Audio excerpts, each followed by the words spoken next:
Bonjour, mesdames et messieurs, et bienvenue au manager du football 28 avec Zebu Nation. That's right, I'm dusting off my old high school French lessons because we are going north of the border to the historic city of Montreal, Quebec, Canada for our next foray into Major League Soccer, where we will be taking over management of the Impact. Now, I chose the Impact for this season, and maybe a few seasons ahead. We'll figure that out. But I chose them because they're a team that's fairly new. They only started in Major League Soccer in 2012, so they haven't been around for that long. Because they haven't been around for that long, they don't have a lot of accolades. They don't have a lot of trophies. They haven't won any championships as a professional Major League team. So I want to change that. I want to build this team into a championship club. So that's what we're going to be looking at here for Montreal. Now, the reason I'm doing Major League Soccer, first of all, I'm a fan. I watch the games. I haven't been a fan for that long, but I do enjoy the games. I did buy the season pass, so that I could watch all the games and all that stuff. But the other thing I noticed is that there is some desire for Major League Soccer content here in the Football Manager community. Last year there were several streamers, some of the, bigger, well-known streamers who dipped their toes into Major League Soccer. They gave it a try as an experiment, as something new, and I think a lot of people enjoyed it. And I noticed that same thing from my LAFC save from a couple of months ago.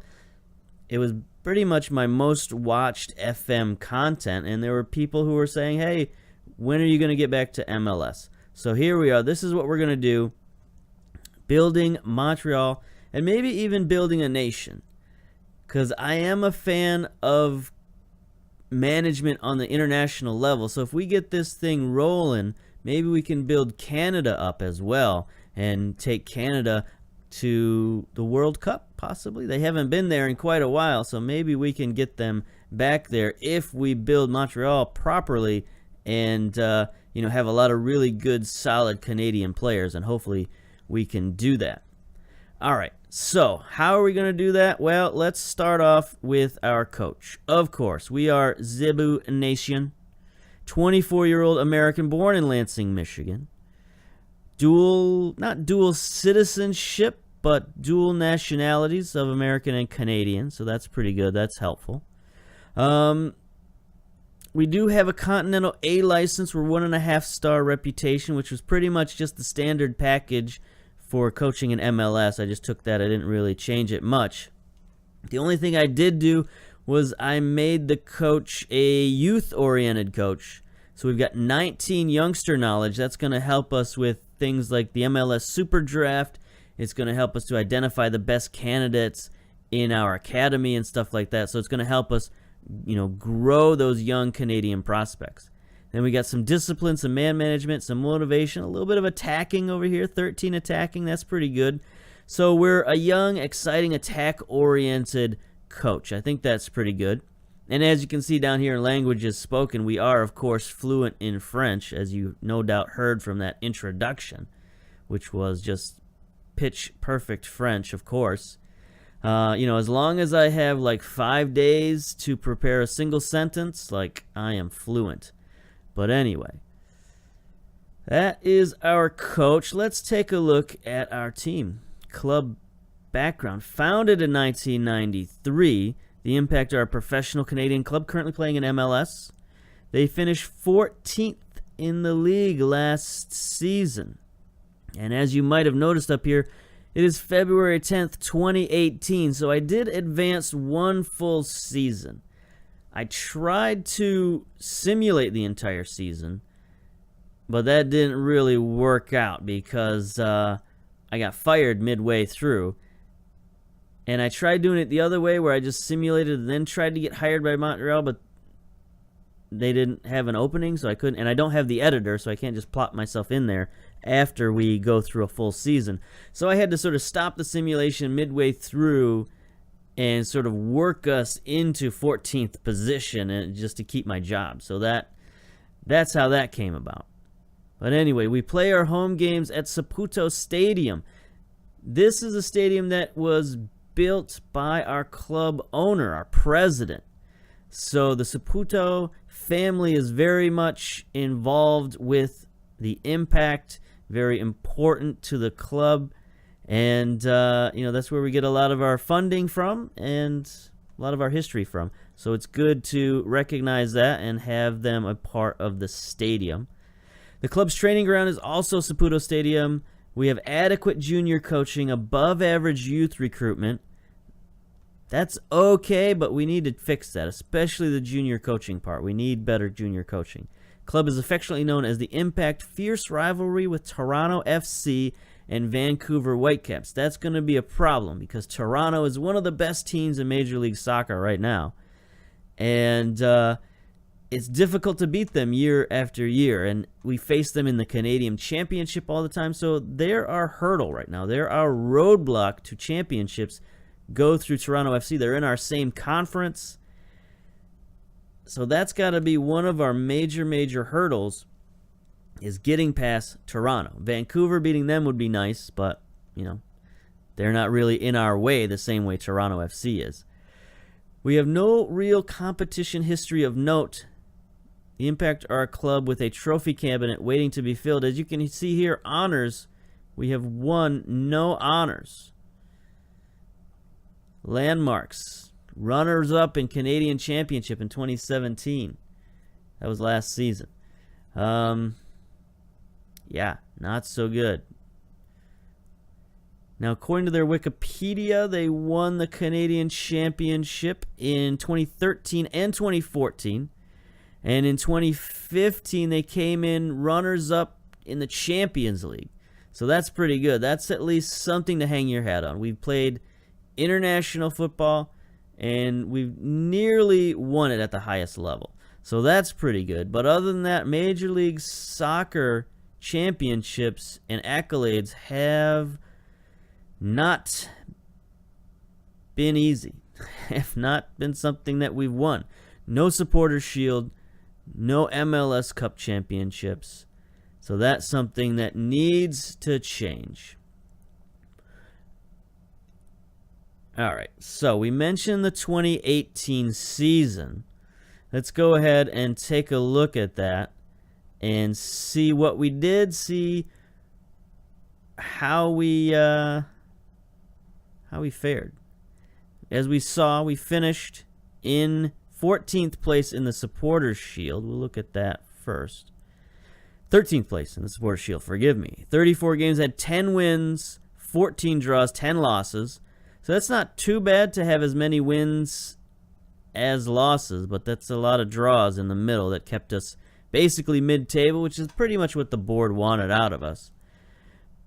But we had a -1 goal differential, only 44 points. The winner, interestingly enough, was FC Dallas. That's twice in a row now for FC Dallas. In real life, FC Dallas faltered and didn't even make the playoffs in 2017. They were expected to compete for the championship, but they didn't. And, they barely beat out Atlanta United, which is an interesting case study. What makes Atlanta United interesting is they are, of course, a expansion team.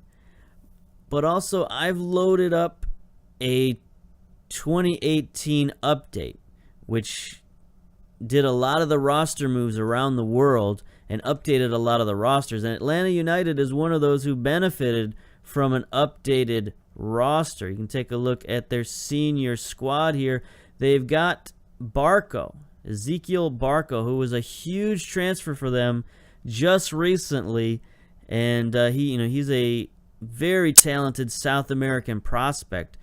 Another offensive player, another attacker, another winger for them. So that's just riches upon riches. They've already got Villalba, who's up top. They moved him to striker just because they got nowhere else to put him. They went out and they grabbed Darlington Nagbe as well, who's one of the best American players out there.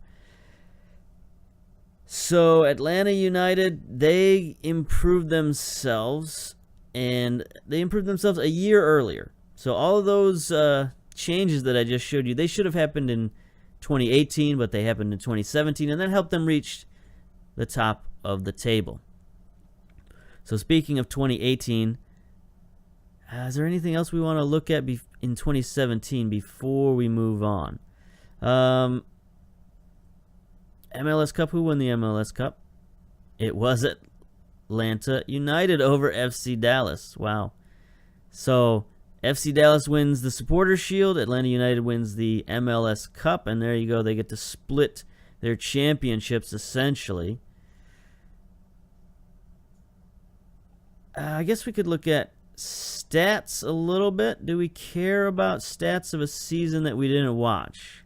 Can we even look at it? No, we can't look at it. Hello.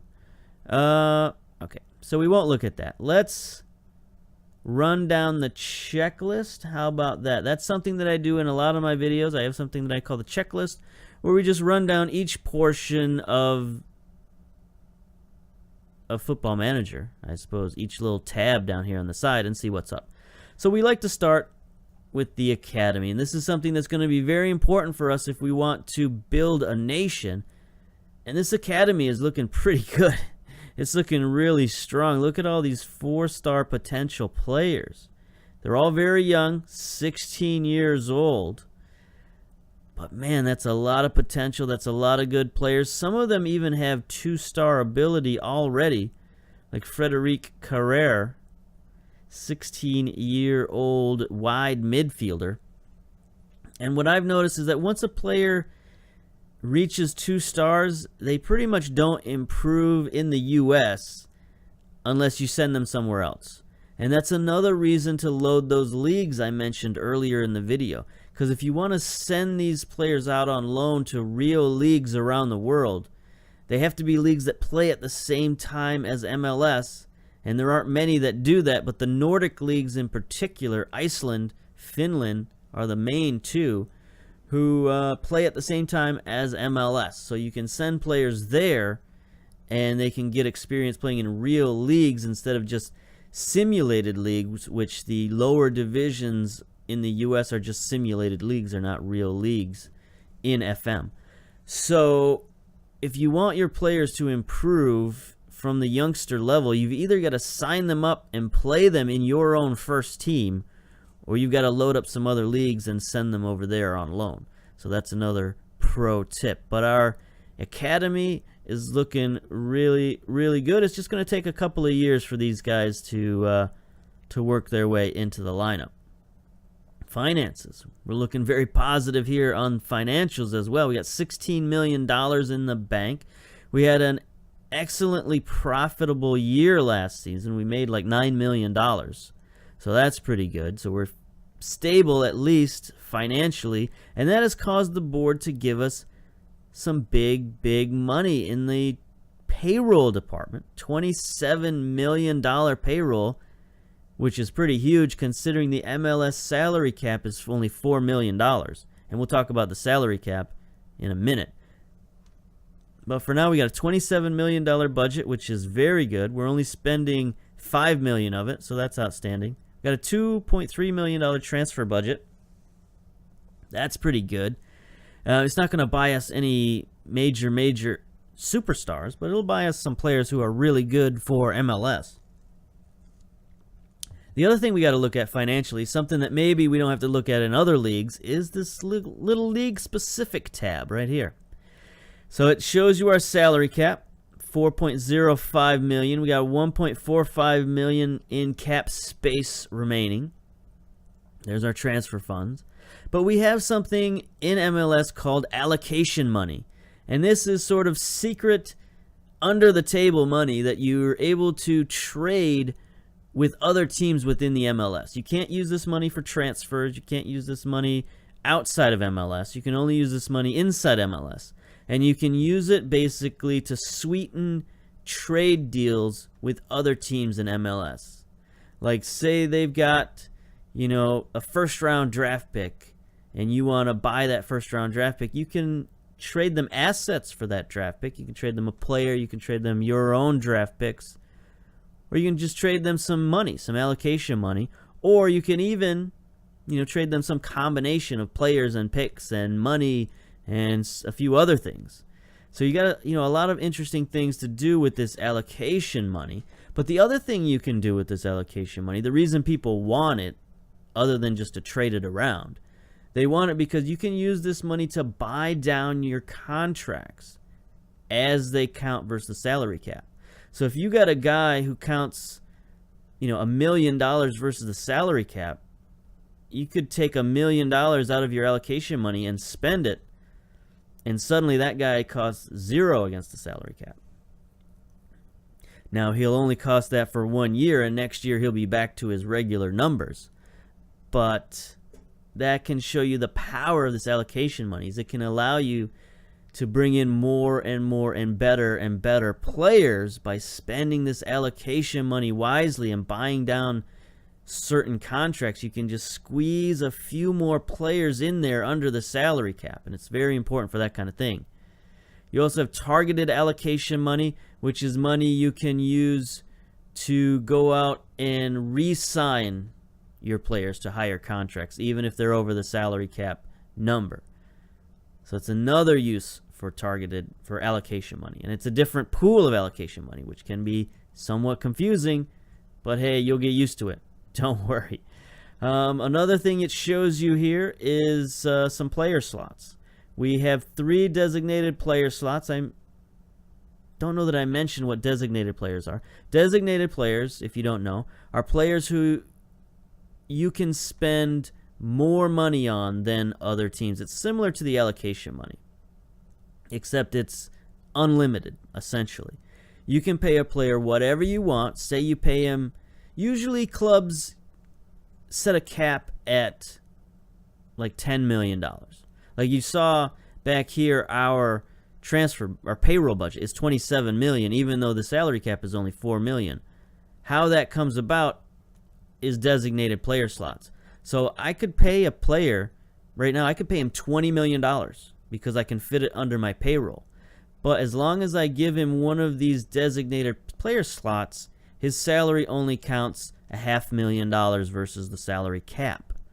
So that's how you can fit really expensive players into this MLS system. Now you can only have 3 of those players, and there are even more rules on top of that we'll get into eventually.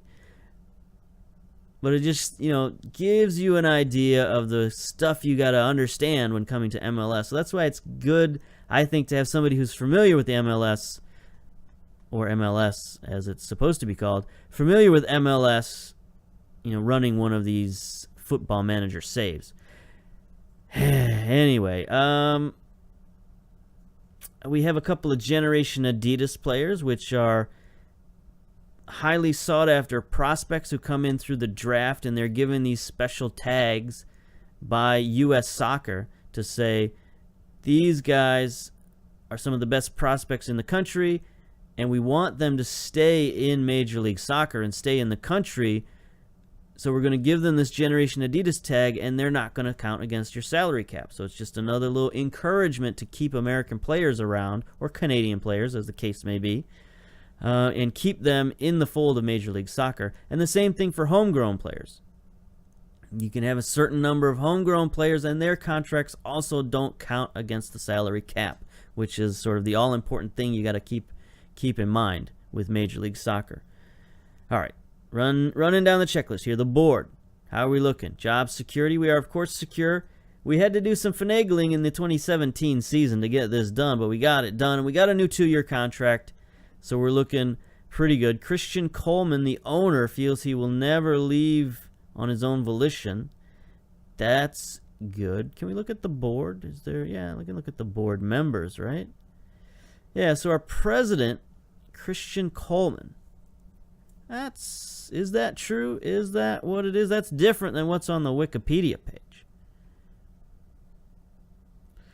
So we're going to have to, it's not going to be a huge thing for this save. According to the Wikipedia page, the president is Joey Saputo of the Saputo family, whose name is on the friggin' stadium. So maybe you could get that right. Christian Coleman isn't even on this list. Is he? I don't see him.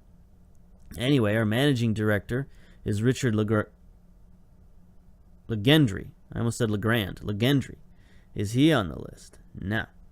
According to this, our director is Adam Braz, who's also not on this list. Their director is Nick DeSantis. There he is. Vice President of International Relations and Technical Development is his actual title. So we got some discrepancies here in FM, but what are you gonna do? It's not really that important, but it's a nice thing to know you got some of these things correct. Club issues, club stature, looking okay, 50%. Payroll and budget, looking okay, 50%. Job value, not so good, 21%. We need a better contract. Since it would not cost much money to terminate your contract, you lack security on this front. And then the only philosophy that we have is develop players using the club's youth system. 50% on that. All right. Club-wise, we looked at most of this stuff. We got some interesting affiliates, though. Starting off number 1 with Bologna in Italy. As one of our affiliates, they can send us players. That's pretty good. They got some good high-quality players over there. And, maybe we can reap some rewards from that. They will be able to send players on loan. Impact has no obligation to play them, and they may be recalled whenever possible. Bologna have first option to buy players from Montreal. That's interesting. Montreal will host an annual friendly between the two clubs. Okay, we should probably try to do that. Can we do that? Proposed friendly. When are they available to play? They're available to play. Do we want to play them April 4th? No, probably the later the better. How about May? Sure, why not? There we go. Arrange a friendly. Good job. Good job. Next, we got the Impact Academy. We looked at that. That's pretty good. As we saw, their facilities. How are their facilities? Good training facilities. Average youth facilities. Now, that might be okay. You know, if you're from around different leagues around the world, that might be pretty good. But for here in the U.S., in MLS, that's pretty bad, actually. That's probably the lower end of training facilities down here, good and average. That's not actually very good for MLS level. So we're behind the curve a little bit there. And then our lower league affiliate is the Ottawa Fury. They play in the USL, so there are a couple of leagues below us here. Their facilities... training facilities adequate, not so good. Below average youth facility is also not so good. Average junior coaching. So we're not going to get a lot out of sending players to Ottawa. You know, we can send, I don't know, some unhappy people there, I guess. But anybody we want to develop, I think we got to send them somewhere overseas. Okay. Now the big moves. The big thing everybody wants to look at in the offseason. Transfers. Transfer history. But before we look at this season, avert your eyes. Let's look at last season. What did we do last season? Did we release any players? We did not release any players. Let's look at trades. We had some interesting trades. This is something you got to think about in MLS. Not just transfers, but also within MLS, you can trade resources. Not just players, but draft picks, international player slots. Each team can only have a certain number of international players, but it's not a fixed number. You start out with 8, and you can trade for more, or you can trade them away for less, depending on the needs of your roster. So that's an interesting little twist that you get within Major League Soccer. So what happened last season? We acquired the New York Red Bulls' first-round pick in the waiver draft for our 4th-round pick in the Super Draft. Drafts. It's another thing you got to get used to with Major League Soccer. Drafts upon drafts. There are 4 drafts a year. There's the winter waiver draft. There's the MLS re-entry draft, the MLS super draft, and then the spring waiver draft. And there's another one. If there's an expansion team, there's also an expansion draft. So there's 5 drafts possible, maybe even 6. If there are 2 re-entry drafts. I don't know. Anyway, the super draft is my favorite draft. It's the draft of all the incoming college players and university players who come into MLS. They've agreed to give their playing rights to Major League Soccer, but instead of signing with an individual team, Major League Soccer just places their name into a big draft, and the teams can come and pick players. So we acquired a pick in the 4th round of that or we sent them a pick in the 4th round of that super draft. There were only 4 rounds. And we acquired their 1st round pick in the waiver draft. I don't know why we would do that, but there must have been a very good player available in the waiver draft. And waiver drafts are players who were cut from major league rosters, and this is a way to bring them back into your team at their current contract. I know. There's a lot of rules. Anyway, we also traded away a player, Dominic Aduro. This is a guy who is currently playing for Montreal, and he's actually a pretty talented guy. 32 years old, from Ghana. He's a pretty decent player, but he is a little old. 32 years old. And we got a 1st round pick in the super draft and a 3rd round pick in the super draft. That's pretty good. Anytime you can get 2 draft picks for a 32-year-old, I think it's an okay deal. Then we also got another pick in the super draft in the 2018. Oh, those 2 picks were in the 2020 super draft. Okay, so those picks are yet to come for a couple of seasons. Then in the 2018 super draft, we got another 2nd round pick from Toronto for an international player slot and $70,000 in allocation money. So that's what I mentioned before. You can trade all these weird resources that you've got in MLS. And then we got also Colorado's 2nd round pick in the 2019 for the same thing, essentially, but we had to give them a little bit more money. So there's a lot of stuff to learn, a lot of stuff to think about in Major League Soccer, and trades are one of them. But we did lose an important player there, Dominic Aduro. So if you're a fan of the Impact, you might be upset about that, losing such a good player. Transfers, not a lot happened. I tried not to have much of an effect last season. I just tried to play with the players that were there. But the computer made a couple of moves. They brought in Nicholas Hasler from Toronto, 26-year-old defender/midfielder. He's pretty decent, pretty good guy. How did he play for us last season? How did he do? He played in 28 games, had 1 goal, 1 assist, 1 player of the match, 6.94 rating. That's okay. That's reasonable, I guess.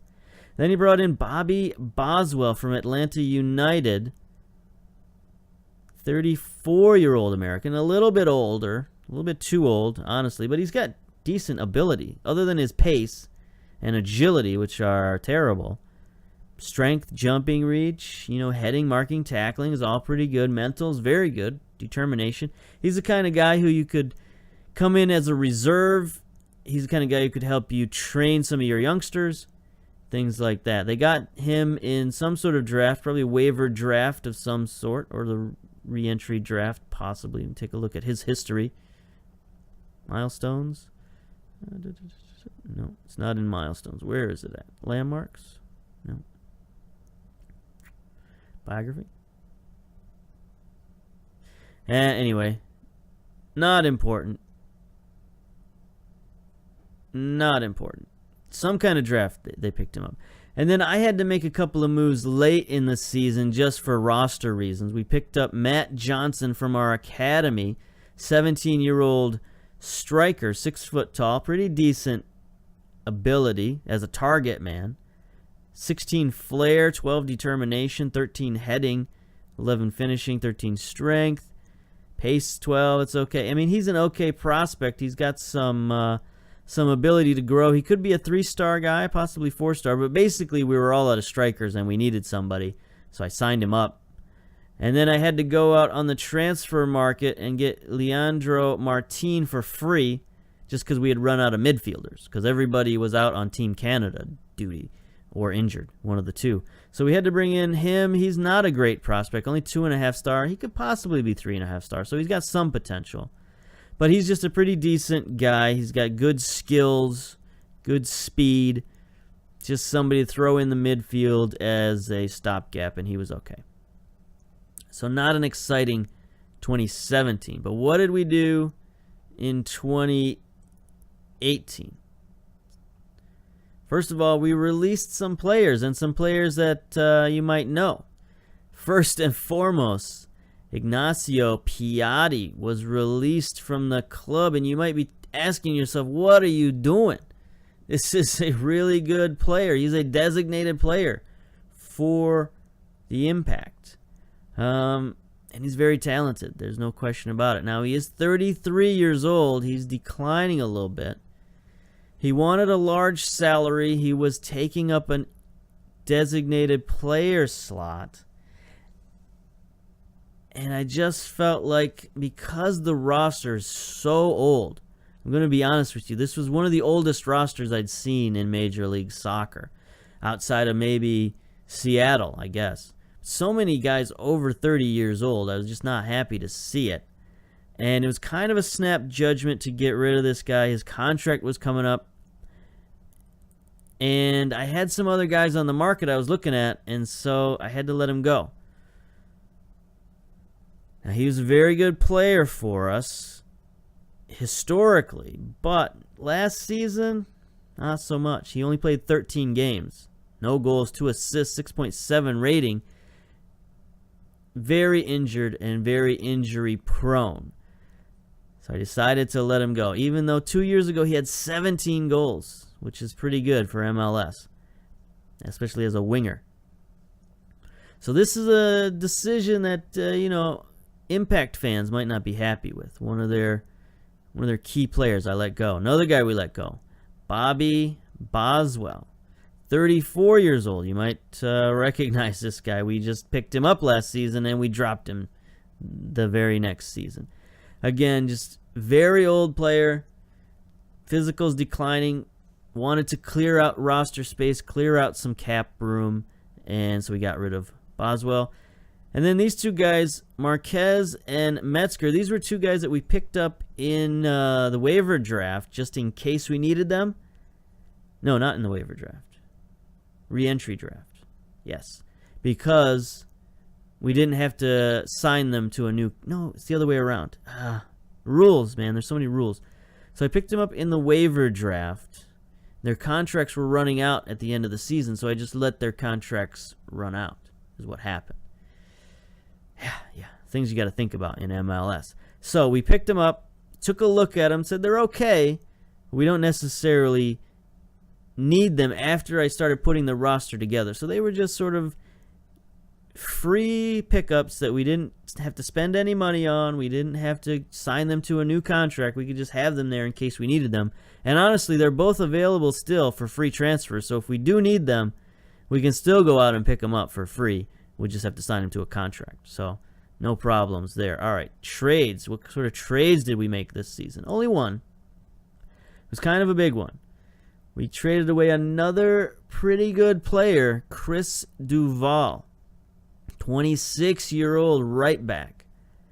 Pretty good physical abilities, not so great technical abilities, and that's one of the reasons we got rid of him.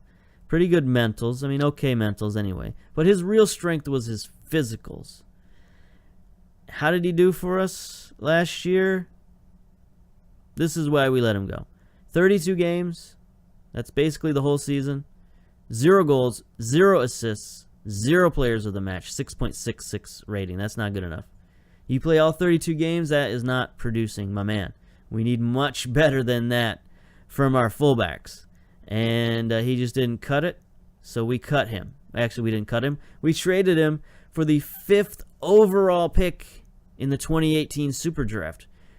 which is really good. If you can get a top 5 pick in the MLS Super Draft, that's where all the best players are. So just about any time I can trade for one of those picks, I'll do it, especially for a marginal player, especially for a player who didn't produce for us at all.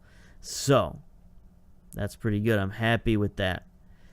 And then finally, let's look at all transfers. Quite a few transfers. We lost a couple of players to the waiver draft. And again, guys, you're going to be familiar with if you're an Impact fan. Daniel Lovitz, our left back. We got rid of him. He's a guy who could play all up and down that left-hand side. Daniel Lovitz is pretty good left back. He played not much for us. He's out on loan. Oh, yeah.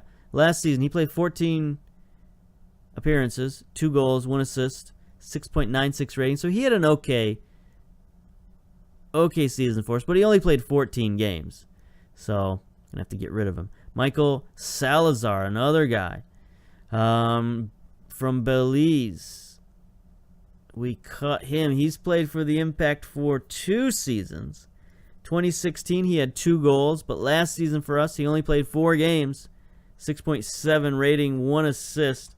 So it's not like he really did much for us last season.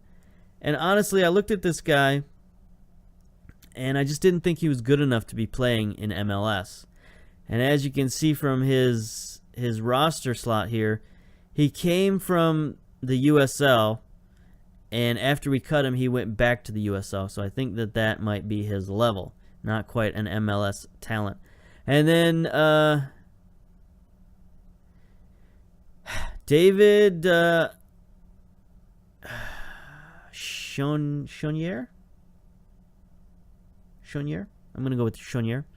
Anyway, he's a guy we might bring back. 21-year-old Canadian left winger. We kind of need some wingers. He's not a great player, but he does have some potential.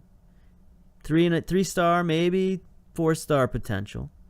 So he's the guy we cut just to make sure we had roster space. But now that we've got our roster formed, we could probably go back and pick him up again. In fact, I probably will go back and pick him up again. He's still available for a free transfer, just to have another Canadian on the team, just to make sure this guy doesn't slide through the cracks. He's okay, and we need wingers, so we'll probably bring him back. We lost a couple of other guys to some drafts. Jukka Raitala, another left back, 29 years old, from Finland. He played 30 games for us, had 1 assist, 2 players of the match, 6.8 rating, so he's a decent player for us. But again, just making room in the roster, getting rid of some of the older players. Player you will definitely recognize if you're an Impact fan, Donadel. He's a very good player, 34-year-old Italian. As you can see, his physicals are on the slide a little bit, but his mental's off the charts. But again, we needed some space in the roster. He was taking up a lot of first-team money. And we let him go, and he was signed by DC United. So we're going to see this guy again, unfortunately. And honestly, he's still a good player. So it's probably a little bit of a mistake to let him go. But, you know, we are on a bit of a youth movement here, a little bit of a rebuilding project. And then finally, we let a guy out on loan, Thomas Miller-Giger. Close enough. He's a decent prospect at central defense. He's physically not really good enough, but mentally he's pretty good. Technically he's okay. 20 years old. He's Canadian, so he's got some room to grow, but we just didn't have any room for him this season, so we let him go on loan. Okay, now, that's all the outgoings. So hopefully you're not too depressed as an Impact fan, but we brought in several players. First of all, Ivan Basic from our academy, one of our best prospects at the academy, 17 years old. He's got pretty good physicals. He's 6'6", so he's a huge central defender in there. Really nice mental stats, 18 teamwork, 15 work rate, determination, bravery, aggression. Really nice. Pretty decent technicals where it counts. 11 heading, 11 marking, 9 tackling. This is one of the best 17-year-old prospects I've seen in MLS in a while, especially for central defense. So this kid's really good, 3.5 star, maybe 4.5 star. But we're going to get him in there, take a look at him, start building him up right now. And then Mario Giglio. He's Italian, but he's also Canadian, so he counts as a homegrown player. Another 2-star ability guy, left fullback. This is a guy who's going to get some looks at us this season in the first team. 3.5 star potential. Pretty decent physicals. Pretty good mentals, including leadership and teamwork. 12 tackling, that's something that's pretty much MLS level. I mean, anything 12 or above is pretty good MLS quality. So he can at least go out there and tackle at an MLS level, and then everything else, hopefully, he can just improve enough to help us out. Then we picked up another guy from our academy, Logan Pujol, 17-year-old, a right back. So we've, a lot of defense. There's a lot of really good defenders in our academy. So we got to start picking these guys up, putting them in there, seeing what they can do. This guy's another guy. Nice physicals other than jumping reach and fitness. Not so good. He's got some holes. I don't like that. But mentals, again, very good mentals. Teamwork, bravery, aggression, work rate. Pretty good. Technically is where he slides behind the other prospects. Only 10 tackling, only 6 marking. So he's got a lot of ways to go. We're probably going to loan him out. He's not going to really play much for us this season. Then, of course, we had our drafts, our many drafts. You saw Metzger and Marquez that we picked up in the waiver draft. But then in the re-entry draft, we picked up a guy who you might be familiar with from our LAFC save, Jared Watts. We saw this guy available, and I'm like, you know what? He was a really dependable, reliable dude for us with LAFC. A good leader, a good locker room guy. So, you know what? Pick him up. He can play central defense. He can play defensive midfielder. He can even slide out to the fullback positions in a pinch. So, you know what? Versatile dude, dependable dude. Not real expensive. $100,000 a year isn't too bad.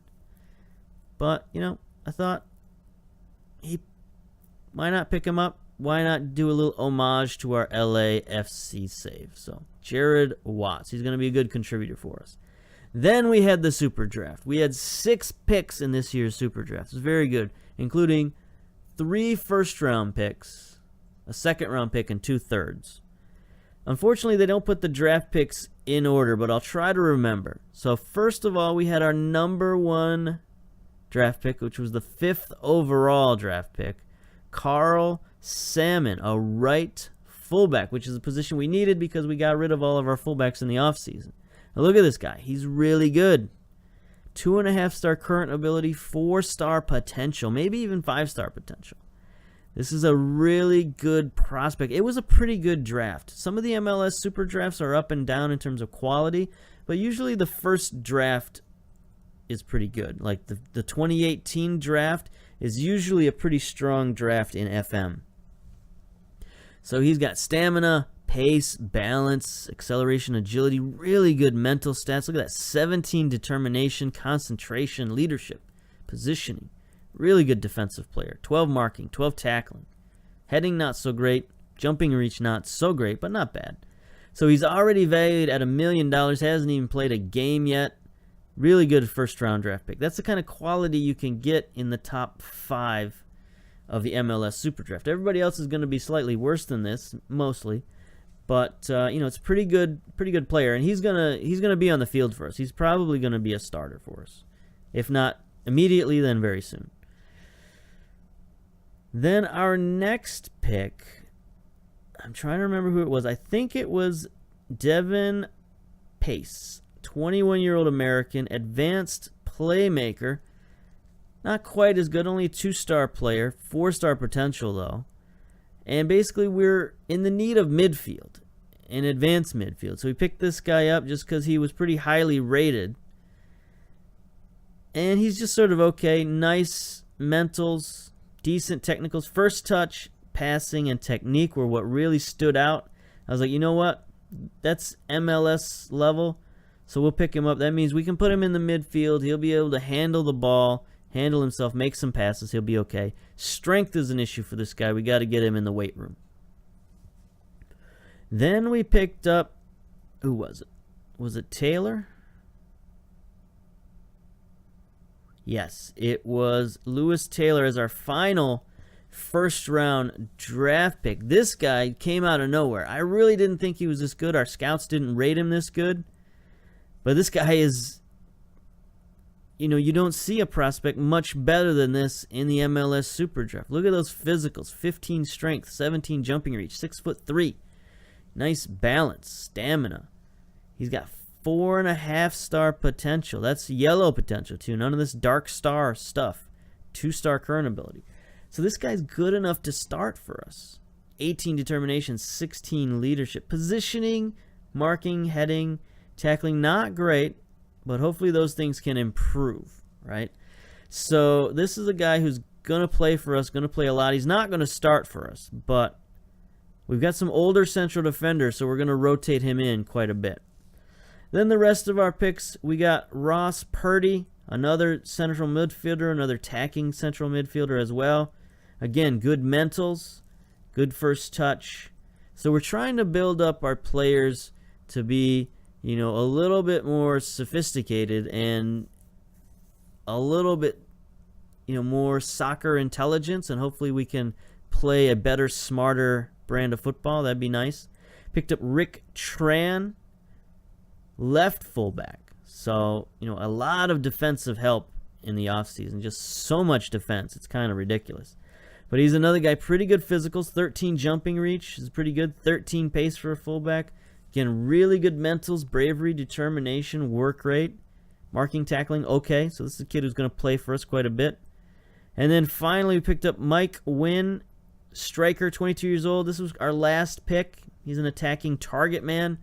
Didn't really need him, but he's got nice finishing, nice bravery, leadership again, teamwork, work rate, pretty good strength. He's just a decent pick, especially for a third-round pick. Like, pretty good player. So we're going to get a lot of use out of all of these draft picks. But as you can see, no big transfers, nothing huge, nothing major, unless you look here at the upcoming transfers. We got two very interesting transfers to talk about. First of all is Andre, 19-year-old Brazilian. He can play in the midfield. He can play defensive midfielder. And look at this kid. He's really good. Only 19 years old, as I mentioned. We're going to get him pretty cheap. But he's really good. Nice physical stats, nice mentals, nice technicals. So he's going to do some really good job for us in the midfield. And speaking of the midfield, this guy came across our radar and just couldn't pass him up because, honestly, I'd heard of him. Yaya Toure. Now, you might not know this about me, but I don't know much about professional football. I don't watch it very much other than MLS. I watch occasionally the game of the week on Premier League. So if I've heard of a guy, he's probably pretty good. And Yaya Toure is a guy I've heard of, 34 years old, from Man City. And this guy is outstanding. I mean, his pace and agility are down as older players usually are. But holy cow, look at the rest of his stats. His balance and strength up the middle. I mean, this guy could play anywhere up the middle for us. His mentals are off the charts. Composure, finishing, 15 finishing for a midfielder is insanity. Long shots of 16, free kicks, passing, penalty take. I mean, this guy he'll be our superstar. And it's been a while since I've had an MLS team that had a superstar of this quality. He's going to come in at the mid-season.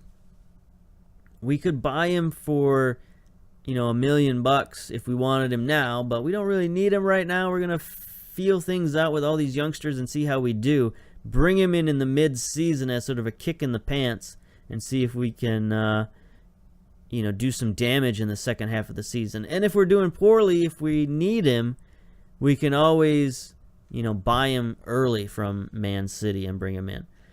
So that's some exciting news to look forward to in the coming season. But for now, this is our team. It's pretty good. It's pretty solid, I think.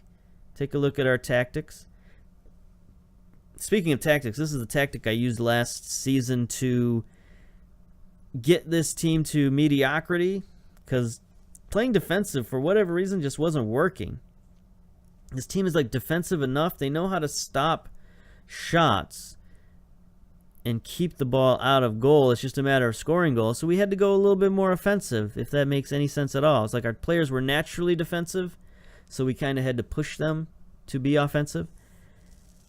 And this is the formation that did it, the 4-2-4. That's kind of what I'm calling it.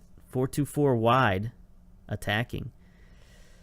And this is pretty much the starting lineup we're going to go with. I think we're going to work in some of our youngsters here and there. We're going to try out some young players and see how they do. But I think this is a pretty solid starting lineup. Now, we've got Evan Bush in goal. He's a guy you should be familiar with. He's the current starting goalkeeper for the Impact. He's pretty good, pretty decent. 14 reflexes is good. Everything else is really, MLS quality. He's 31 years old, so that's pretty young for a goalkeeper. $1 million he's valued at, so he's an okay guy for now. No reason to rush to replace Evan Bush. We're trying out Giglio at fullback, left fullback, 17-year-old. If he doesn't work out, we can bring in one of our draft picks, Rick Tran, and Rick Tran's going to do a fine, steady job for us. Just want to see if Giglio can get in there and improve as a 17-year-old. Right fullback, Hasler. This is his job for now, but he's got our number 1 draft pick, Carl Salmon, nipping at his heels. So he's going to have to perform. If he doesn't perform, bringing in the rookie. Central defense is probably the heart and soul of our team, the strength. Diallo at the left side, 31 years old. So he's going to get rotated in and out with Taylor, our other first-round draft pick.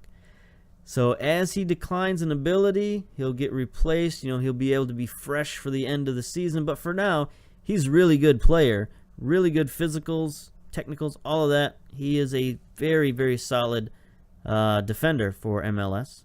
He's partnered with Cabrera, who's another really good player, 25 years old, from Argentina. His only problem is fitness. Everything else is really good. Strength, jumping reach is decent, heading, marking, tackling, all really good. So we've got just a solid, sound, tough central defense. I like these guys. I really like these guys. Ahead of them, we've got 2 of our best players here, Piet, who is our defensive midfielder / central midfielder. Another guy who's really good. He's Canadian, so that helps us out. Nice mentals, determination, work rate. Pretty good physicals other than jumping reach. He's only 5'7", so he's a little guy. But, he's got other skills to make up for that. Nice tackling, marking, passing, all of that stuff. He's a very, very good player. And we've got probably our best player. He's our designated player right now. Currently our only designated player, but Safir Tadir. I've listened to them pronounce this a couple of times. I've watched this guy. He gives all of he's Algerian, so he does speak French. He gives all of his interviews in French, so you got to really listen to this guy to understand what he's saying if you speak marginal French, such as myself. So I think it's pronounced Safir Tadir, but accents get in the way and it's kind of hard to understand sometimes. But regardless of his accent or my accent, he's a really good player. He is outstanding. He's got really nice technicals, long shooting ability, so maybe he can score some long goals for us. That'd be nice. Teamwork, work rate, vision, all of that, strength, pace. He's just an outstanding player. This is what a designated player looks like. One of the best players on your team. He's getting paid a little less than $2 million a year. He's valued at 5.5, so kind of a bargain actually. Then on the wings we have Vargas. Jeshin Vargas. He's another really good player. 20 years old, Chilean. Nice speed out there on the wing, which you need. Really good not really good technicals, but pretty good technicals. Dribbling, crossing, finishing. He's an inside forward, so he can almost act as a third striker for us. And, he's just a good, solid, young player. So that was another reason we got rid of some of our other older players, is just to make room for guys like Vargas. See if he can improve and get better. On the right side, Andres Romero, Argentinian. Pretty much similar to Vargas, except he's more of a winger than an inside forward. But he does have some inside forward skills, so we could play him in that position if we wanted to. Nice leadership, nice speed, nice pace. You know, good winger. 28 years old, valued at $1.5 million, so he's a decent player. Then up front, we got some guys that you should definitely be familiar with if you're an Impact fan. Jackson Hamill. Anthony Jackson Hamill, old AJH. 24-year-old Canadian target man. This guy played well for us at the end of last season. And he's just a pretty good young player. Really nice physicals. Mentals aren't quite as good as the rest of the team. He's not really a leader, but technically he's pretty good. He's got good penalty taking, heading, first touch, and finishing are decent enough. He could do better with some composure and concentration, but for a 24-year-old, he's pretty good.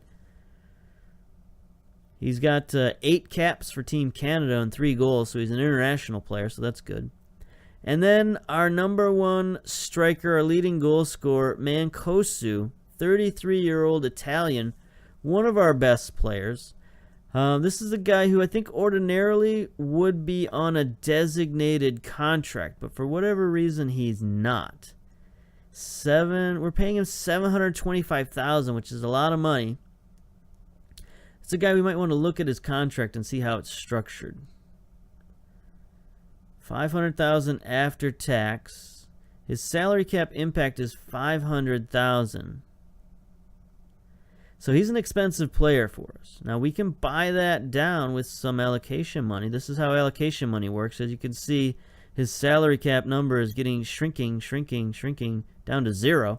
So we could make this guy basically free for this season, but it'll cost us a big chunk of our allocation money. And right now we've got the salary cap space, so we don't need to worry about that at the moment. But it's just an interesting contract, and I don't know exactly how this is getting paid for, but it's getting paid for, so we'll leave it be. But anyway, Mancosu is our best player, our best striker anyway. 14 finishing, 12 composure, decent physicals, although they're going down at the moment. So this is a guy we need to find a replacement for. He's getting older. This is probably be his last year with the team unless something weird happens, unless there's something in his contract that says that he gets is an optional contract for the club for 1 year. So if we need him next season, we can re-sign him to a 1-year deal. But probably not. So we're going to need to find a replacement for Mancosu. If not this season, then definitely next season. But for now, he's our best option. Alright, so there you go. That's the impact. That was kind of a long video, longer than what I had expected it to be. But we got some friendlies coming up. We beat the Chicago Fire in our first friendly. We played a lot of our youngsters. As you can see here, there's Jop, our backup goalkeeper, Salmon, Taylor, Tran. You know, a lot of our draft picks were in there. Belan Goyette, one of our youngsters. Martin was in there. Romero and Petresso, our veterans, were at the wings. Nguyen, I suppose, was at striker. So another young draft pick. So we got a lot of nice play out of them. We got a 2-1 victory over Chicago. Or 1-0 victory over Chicago. What am I thinking? Anyway, it was a good game, but next I think we'll show you our friendly in the next episode. Yeah, I think we'll show you our next friendly in the next episode, and I'm going to try to take this save a little slower than I normally take a save, because normally I finish out a whole season in like a week. And I think I'll take this one much slower and try to keep up with the MLS season a little bit, not rush too far ahead into the future. So we'll figure that out. But until next time, we'll see you later with Montreal Impact. So until then, bye-bye.